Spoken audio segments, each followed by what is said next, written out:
Assalamualaikum warahmatullahi wabarakatuh. Kembali lagi bersama saya pada segmen Ayo Belajar ya. Jadi pada segmen kali ini saya akan bahas tentang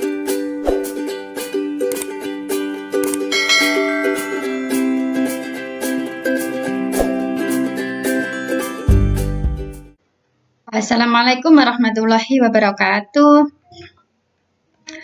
Kembali lagi bersama saya pada segmen Ayo Belajar ya.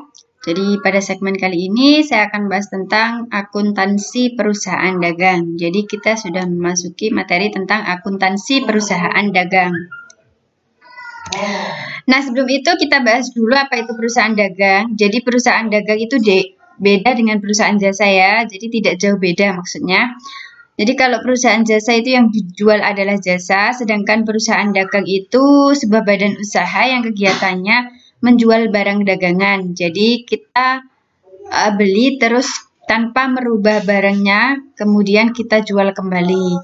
Artinya menjual barang jadi tidak memproduksi sendiri. Jadi seperti itu. Kalau kita kulaan gitu ya istilahnya, kulaan atau membeli odol berarti kita jual dalam bentuk odol juga. Seperti itu namanya perusahaan dagang. Kemudian karakteristik perusahaan dagang itu memiliki kegiatan pokok pembelian, penyimpanan, dan penjualan barang dagangan. Transaksi pembelian dan penjualan barang dagangan dapat dilakukan secara tunai maupun kredit. Kemudian adanya transaksi retur pembelian. Jadi retur pembelian itu adanya pengembalian barang karena rusak atau tidak sesuai. Nah, retur pembelian itu gini. Kalau kita membeli barang ternyata barangnya rusak, lalu kita kembalikan. Itu namanya retur pembelian. Kemudian kebalikannya adalah retur penjualan. Jadi retur penjualan kita menjual barang dan barangnya rusak oleh pembeli kita dikembalikan kepada kita. Nah, itu namanya retur penjualan. Kemudian ada pelunasan utang dan penerimaan piutang atas transaksi yang terjadi. Nah, itulah karakteristik perusahaan dagang. Lalu syarat penyerahan barang dagang itu ada 4 ya. Yang pertama adalah FOB shipping point atau franko gudang penjual, di mana barang yang sudah diperjualbelikan akan menjadi hak milik pembeli pada saat barang keluar dari gudang penjual. Jadi kalau syaratnya adalah FOB shipping point, berarti ketika barang tersebut sudah keluar dari gudang penjual, itu sudah milik pembeli dan resiko dalam perjalanan ditanggung oleh pembeli. Jadi kalau misalnya ada barang yang jatuh atau barang yang hilang, berarti yang nanggung pembeli. Jika menggunakan FOB shipping point atau franko gudang penjual. Kemudian kalau FOB destination point atau franko gudang pembeli, bahwa barang yang sudah diperjualbelikan akan menjadi hak milik pembeli pada saat barang sampai ke gudang pembeli. Jadi kalau barang belum sampai ke gudang pembeli itu masih menjadi tanggung jawab penjual. Jadi kita sebagai pembeli akan memiliki hak milik pembeli terhadap barang tersebut jika barangnya sudah sampai di gudang pembeli. Jadi resiko perjalanan sampai ke gudang pembeli itu menjadi tanggung jawab penjual. Nah gitu ya. Kemudian ada chief atau cost insurance and freight. Dalam hal ini penjual harus menanggung biaya pengiriman dan asuransi kerugian atas barang yang dijualnya. Syarat ini biasanya terjadi pada kegiatan ekspor dan impor. Kemudian ada Cifik, jadi chief tadi ditambahi Cifik. Dalam hal ini, pihak penjual menanggung biaya pengiriman barang, premi asuransi kerugian atas barang tersebut. Dan syarat ini juga mengharuskan pihak penjual untuk menanggung biaya komisi. Jadi syarat penyerahan uang, syarat penyerahan barang dagang itu ada 4, FOB shipping point, FOB destination point, chief, dan Cifik. Lalu syarat pembayaran uang. Syarat pembayaran barang ya. Tadi syarat penyerahan barang, sekarang syarat pembayaran barang. Ada tunai, kalian pasti sudah tahu ya tunai itu. Jadi pembayaran yang dilakukan saat terjadi transaksi jadi pembayarannya secara tunai dengan menggunakan uang tunai maupun dengan uang giral ya bisa ya. Nah, Kemudian ada N per 30. Jadi kalau ada syarat N per 30, artinya pembayaran dilakukan selambat-lambatnya 30 hari setelah tanggal transaksi. Jadi kalau misalnya kita membelinya tanggal 1, berarti terakhirnya tanggal 30 ya. Oke, kemudian N EOM, the end of month. Artinya pembayaran dilakukan selambat-lambatnya pada akhir bulan. Kan of moon, end of moon ya. Jadi selambat-lambatnya pada akhir bulan. Kalau kita membelinya tanggal 7 atau tanggal 10 atau tanggal 15, terakhir tanggal akhir bulan bisa 30, bisa 31. Nah, seperti itu. Kemudian ada N10 EOM, berarti artinya jika pembayaran seluruh barang dagangan dilakukan paling lambat 10 hari setelah akhir bulan pembelian barang dagangan. Jadi selambat-lambatnya 10 hari setelah akhir bulan, berarti tanggal 10. Kalau akhir bulannya tanggal 30 atau 31, berarti selambat-lambatnya tanggal 10 bulan berikutnya. Kalau 2/10 N30 artinya jika pembayaran seluruh barang dagang dilakukan paling lambat 10 hari dari transaksi, maka akan mendapat potongan 2%. Akan mendapat potongan 2% ya. Dan paling lambat pelunasan 30 hari setelah tanggal transaksi. Maksudnya 2/10 ini 2% setelah 10 hari dari tanggal transaksi dan paling lambat 30 hari. Jika di sini ada N60 berarti paling lambat 60 hari.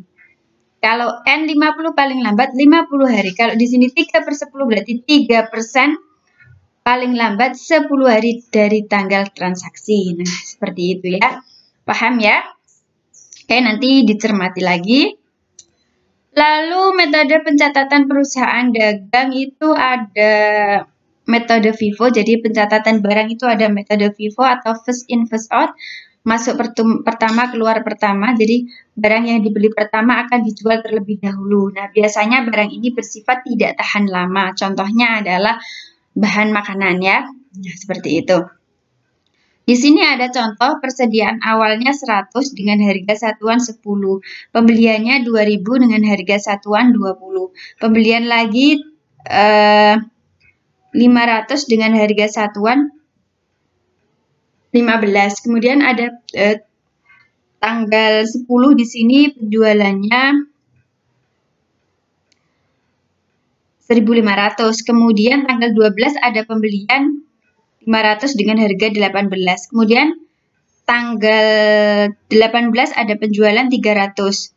Kemudian tanggal 20 ada pembelian lagi 600 dengan harga 21. Jadi ketika membeli itu harganya naik turun gitu ya. Jadi penjualannya 1000 di tanggal 21 lagi. Lalu cara menggunakan FIFO atau first in first out berarti begini ya cara pencatatannya. Persediaan awal kita tulis jadi ini ya, kita tulis di sini 100 dengan harga 10, berarti jumlahnya adalah 100 dikalikan 10, 1000. Kemudian tanggal 1 lagi ini ada pembelian barang 2000, nah 2000 harganya 20, jadinya 2000 kali 20, 40.000. Berarti saldonya tanggal 5 adalah, ini ditulis semuanya, jadi tidak boleh dijumlah, jadi ditulis saldo 100, harga 10, 1000. Kemudian saldo lagi 2000, harga 20, 40.000. Jadi dua-duanya harus ditulis di sini. Baru ditambah dengan pembelian yang tanggal 5. Di sini ada pembelian 500, berarti ditulis di sini 500.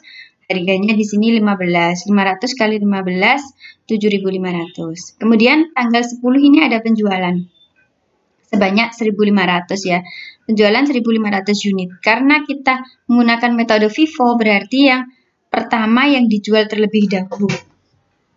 Jadi 100 terlebih dahulu yang dijual. Nah, ini ditulis di sini ya. Diambil ini 100, dijual 100 berarti yang ini habis ya. Kemudian harganya yang 100 tadi adalah 10. Ditulis di sini 100 kali 10, 1000. Kemudian karena kita menjualnya 1.500 baru dapat 100 berarti kurang 1.400 ya. Nah, 1.400-nya diambilkan dari yang di sini yang kedua. Jadinya 1.400 ditulis di sini kalikan 20. Jadinya 28.000. Nah, harganya yang pakai yang kedua ya karena yang dijual yang kedua ini. Lalu saldo tanggal 12 ini, yang ini tadi habis karena sudah dijual. Kemudian yang ini tadi dikurangi 1.400 ya, dijual 1.400 berarti sisa 600 ya, ditulis di sini 600 kalikan harga 20 berarti 12.000. Kemudian yang ini tadi belum terjual kan ya, berarti ditulis lagi di sini. Nah, masih ada saldo. Jadi 500 kalikan 15 7.500. Kemudian tanggal 12 ini ada pembelian 500 dengan harga 18. Ditulis di sini. 500 harga 18 berarti 9.000. Lalu tanggal 18 ada penjualan lagi sebesar 300 ya. Di sini ditulis penjualan 300 unit. Nah, karena metode FIFO berarti yang dijual terlebih dahulu yang atas, yang ini ya. Nah, 300 ditulis di sini.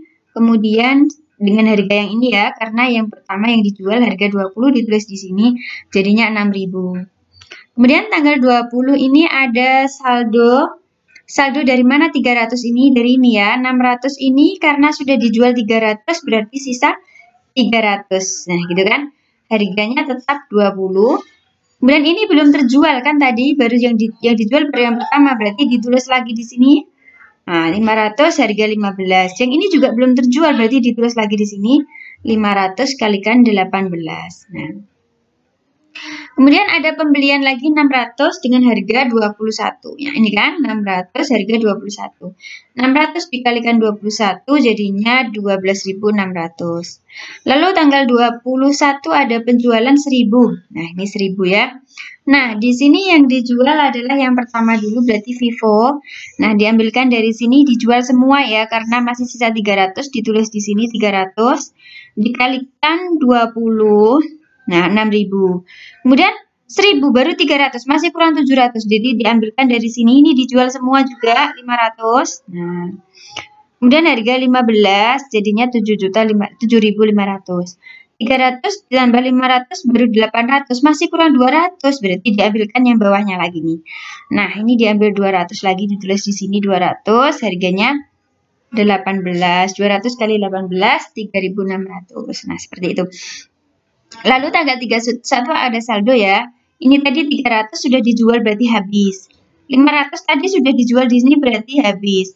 Kemudian 500 ini dijual 200. Nah, baru berkurang 200 berarti sisa 300. Nah, 300 ditulis di sini, sisanya dikalikan 18. Ketemunya 5.400. Kemudian yang ini tadi belum terjual, berarti ditulis lagi di bawahnya sini ya. Nah, di sini 600 dengan harga 21, jadinya adalah 12.600.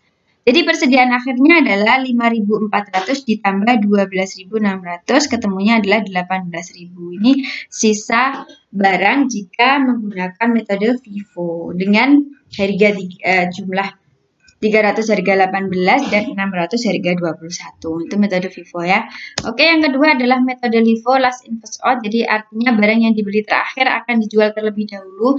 Biasanya barang ini bersifat tahan lama. Contohnya adalah baju ya. Jadi baju yang terbaru akan dijual terlebih dahulu ya supaya konsumennya tertarik. Nah, dengan soal yang sama, ini soalnya yang sama, kemudian metodenya yang berbeda, metodenya adalah metode LIFO. Jadi yang dijual terlebih dahulu yang paling bawah. Nah, oke, kita tulis di sini tanggal 1 persediaan awal ya, sama dengan yang tadi.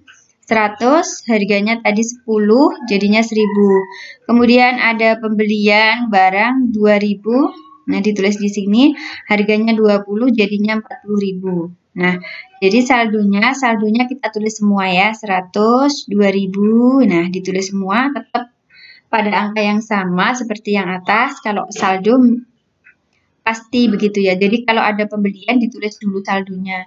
Kalau ada penjualan langsung dikurangi. Nah, begitu ya. Jadi seperti itu. Jadi kalau ada pembelian begini, ada pembelian saldonya ditulis semua dulu ya. 100, 2.000 gitu. Baru pembeliannya ditambah di sini 500 harga 15. 500 harga 15 jadinya 7.500. Kemudian tanggal 10 ada penjualan 1.500. Nah, karena kita menggunakan metode LIFO berarti kita jual yang paling bawah. Berarti angka berapa di sini? 100, 2.000 apa 500? Nah, ya, yang dijual adalah yang 500 dulu ya karena metodenya LIFO. Nah, ini yang dijual dulu. 500 di sini harganya tadi 15. Ya, totalnya 7.500. Tadi penjualannya 1.500, baru dijual 500, berarti kurang 1.000. Kita ambilkan yang atasnya. Nah, kita ambilkan yang di sini 1.000, harganya 20, jadinya 20.000. Totalnya 27.500. Nah, kemudian tanggal 12 ini ada pembelian. Karena ada pembelian, berarti saldonya harus ditulis dulu ya. Saldo. Nah, kenapa ini 100? Karena di sini tadi belum terjual kan ya. Yang dijual kan baru ini dan ini ya. Jadi yang belum terjual kita tulis lagi di sini 100, harga 10. Nah, totalnya 1.000. Kemudian ada 1.000 ini dari mana, Bu? Nah, dari sini. Tadi kan 2.000 baru dijual 1.000 kan ya. Jadi masih sisa berapa? Masih sisa 1.000. Nah, ditulis di sini 1.000. Harganya harga 20 ya. Jadinya 20.000. Kemudian baru ditulis pembeliannya. Nah, ini 500 ditulis di sini. Harga 18 ditulis di sini. 500 kali 18 jadinya 9.000. Lalu tanggal 18 ada penjualan 300 unit. Nah, di sini ada 300, berarti yang dijual terlebih dahulu yang paling bawah ini ya. Jadi jangan yang atas karena metodenya LIFO.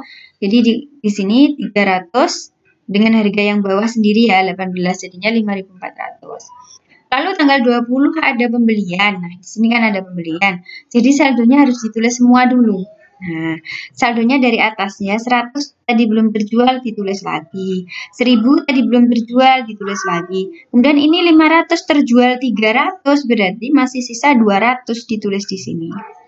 Harganya tadi 10 ditulis lagi. Harganya tadi 20 yang kedua ditulis lagi. Kemudian yang ini ditulis lagi harga 18. Lalu baru pembeliannya ini ditulis di bawahnya ya. Pembelian 600 harga 21. Nah, di total 600 kali 21 jadinya 12.600. Nah, seperti itu ya.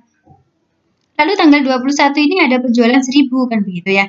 Ditulis lagi di sini penjualan 1.000 unit. Nah, karena LIFO kita jual dari yang bawah dulu. Nah, dari yang sini dulu ya, berarti 600. Harganya 21. Totalnya 12.600. 1.000 baru dapat 600, berarti masih kurang 400. Ambilkan yang atasnya. Nah, ini. Nah, atasnya ada harga 200, ditulis di sini 200. Harga 18, jadinya 3.600. 600 ditambah 200, 800. Padahal yang dijual 1.000, berarti kurang berapa?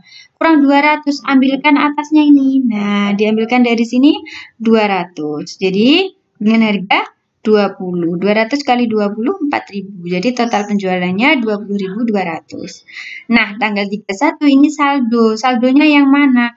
Yang ini tadi sudah terjual kosong, yang ini tadi sudah terjual juga kosong, yang ini sisa kan gitu ya. Jadi ditulis di sini lagi 100. Nah, di sini harga 10 jadinya 1.000. Nah, ini tadi dikurangi 200, berarti masih sisa berapa? 1.000 dikurangi 200. Sisa 800 ya kan? Kalikan 20 harga ini ya, yang kedua ya, 20 jadinya 16.000. Jadi total persediaan akhir dengan metode LIFO adalah 17.000 rupiah. Nah, seperti itu. Jadi kalau FIFO kita jualnya dari atas, tapi kalau LIFO kita jualnya dari bawah. Nah, seperti itu ya.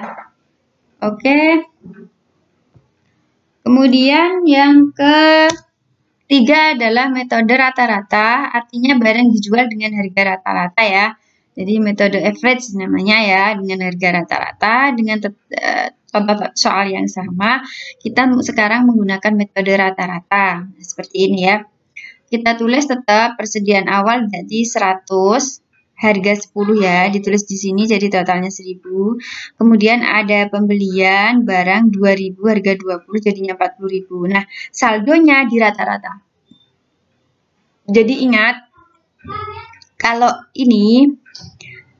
kalau metode average, baik pembelian maupun terjadi penjualan harus dihitung saldonya ya. Jadi saldonya rata-rata. Tapi kalau yang metode FIFO dan LIFO tadi, ini ya, itu kan kalau ada pembelian baru ditulis saldonya. Kalau penjualan langsung ditulis jualnya gitu kan. Jadi kalau metode average, ya, meskipun pembelian ataupun penjualan saldonya tetap harus ditulis. Jadi caranya begini. 1.000 ditambah 40.000 jadinya 41.000, ya kan? Kemudian 100 ditambah 2000 jadinya 2100. Kita nyari harganya 41.000 ini dibagi 2100 ketemunya adalah Rp20. Nah, begitu ya cara mencari harga rata-rata. Jadi totalnya ini 41.000 dibagi 2100 ketemunya 20. Baru lagi ditulis pembelian 500, harga 15, totalnya 7.500. Nah, kemudian tanggal 10 di sini ada penjualan 1.500, kita saldokan dulu. Saldonya caranya sama. 41.000 ditambah 7.500 ketemunya 48.500. Kemudian 2.100 ditambah 500 jadinya 2.600. Nah, harganya ini dari 48.500 dibagi 2.600 ketemunya adalah Rp19. Lalu baru dijual. Nah, penjualannya 1.500 unit berarti langsung ditulis di sini 1.500 harga 19, jadi total penjualannya adalah 28.500 gitu ya. Oke, kemudian tanggal 12 ada pembelian 500 ya, kita saldokan dulu. Tadi kan kita jual dengan harga 1.500, kita jual 1.500 berarti sisa berapa? Nah, 2.600 dijual 1.500, sisanya adalah 1.100 dengan harga 19, jadi totalnya adalah 20.900. Lalu ada pembelian 500 dengan harga 18, totalnya adalah 9.000. Nah, tanggal 18 ini ada penjualan 300 ya kan? Kita saldokan dulu, caranya sama kayak tadi. 20.900 ditambah 9.000, totalnya 29.900. Kemudian unitnya 1.100 ditambah 500, totalnya 1.600. Cara mencari harga rata-rata 29.900 kalikan 1.600 jadinya 19. Nah, seperti itu ya. Kemudian dijual 300, harganya 19 karena pakai harga rata-rata. Jadi perlu nyari harga berapa kan gitu ya. Harga 19 jadi totalnya 5.700. Kemudian tanggal 20 ada pembelian 600. Kita saldokan dulu. Nah, karena ada penjualan berarti tadi dikurangi ya. 1.600 dijual 300 masih sisa 1.300 ya kan. Harganya 19 jadi totalnya adalah 24.700.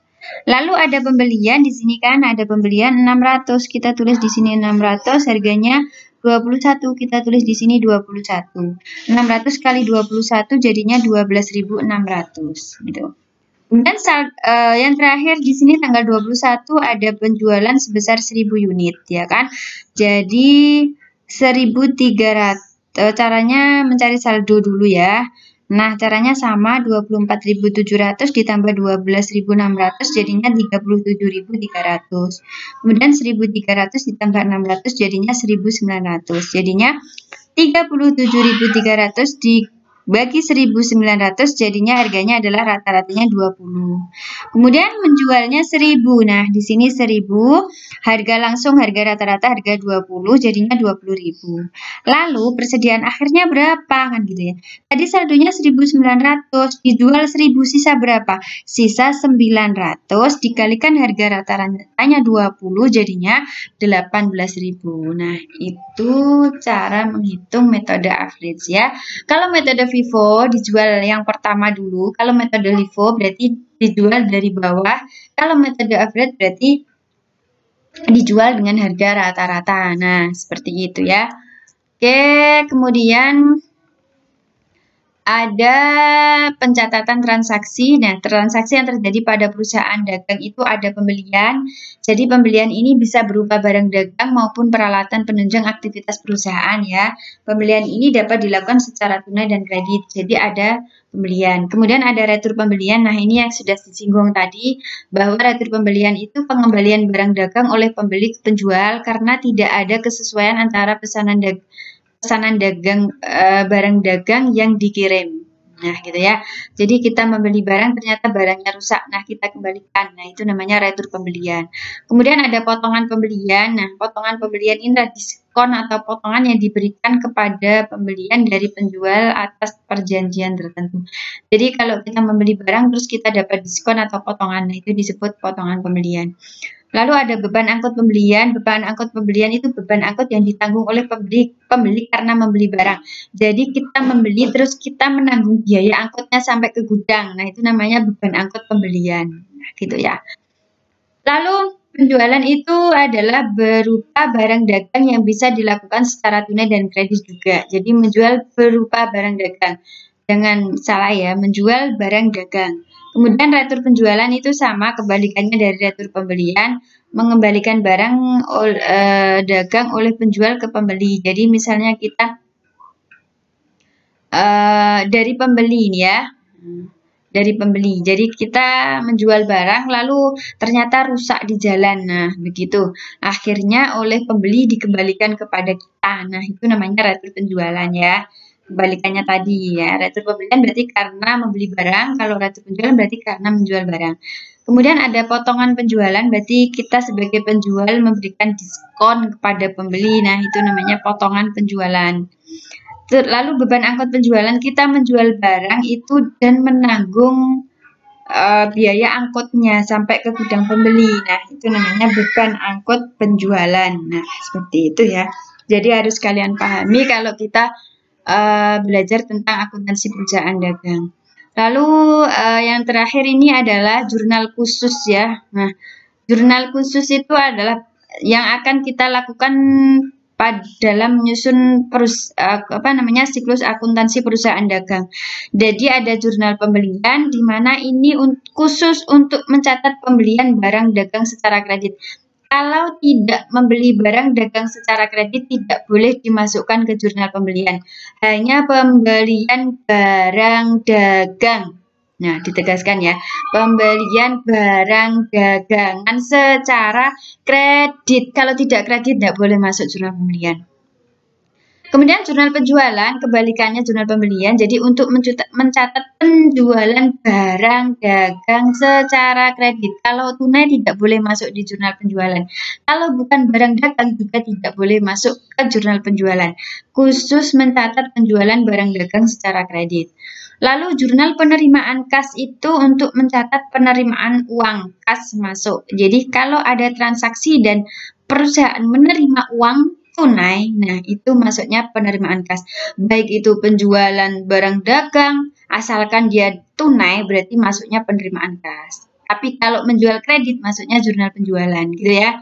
Tapi kalau menjual secara tunai, terus menerima pelunasan piutang, nah itu berarti masuknya penerimaan kas. Selama perusahaan menerima uang, jadi masuk ke jurnal penerimaan kas. Nah, namanya kas masuk. Kemudian jurnal pengeluaran kas untuk mencatat pengeluaran uang atau kas keluar, kebalikannya penerimaan kas ya. Kalau selama perusahaan melakukan transaksi yang mengakibatkan uang keluar, nah, uang tunai keluar berarti dia masuknya pengeluaran kas. Gitu ya. Kayak bayar utang, terus membeli secara tunai, berarti kan kas kita bayar biaya sewa, bayar gaji itu kan pakai uang ya. Jadi kas kita kan keluar, lah itu masuknya di pengeluaran kas. Nah, gitu ya. Kemudian jurnal memorial atau jurnal umum itu untuk mewadahi ya. Jadi jurnal ini mencatat transaksi yang tidak dapat dicatat dalam keempat jurnal di atas.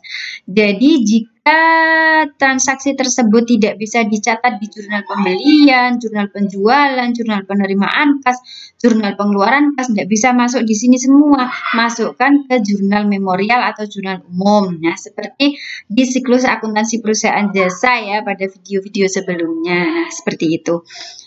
Oke, jadi jurnal khusus itu ada 5, jurnal pembelian, jurnal penjualan, jurnal penerimaan kas, jurnal pengeluaran kas, dan jurnal memorial atau jurnal umum. Nah, siklus akuntansinya sama, tidak jauh beda dengan jurnal siklus akuntansi perusahaan jasa ya, sama mulai dari dokumen. Nah, ini jurnal khusus ya kan.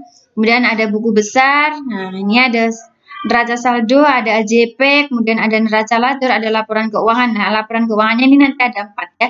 Laporan laba rugi, laporan perubahan modal, dan neraca, serta laporan arus kas nanti ya. Nah, kemudian ada jurnal penutup, neraca saldo setelah penutupan, dan jurnal pembalik. Jadi siklusnya ini sama dengan akuntansi perusahaan jasa.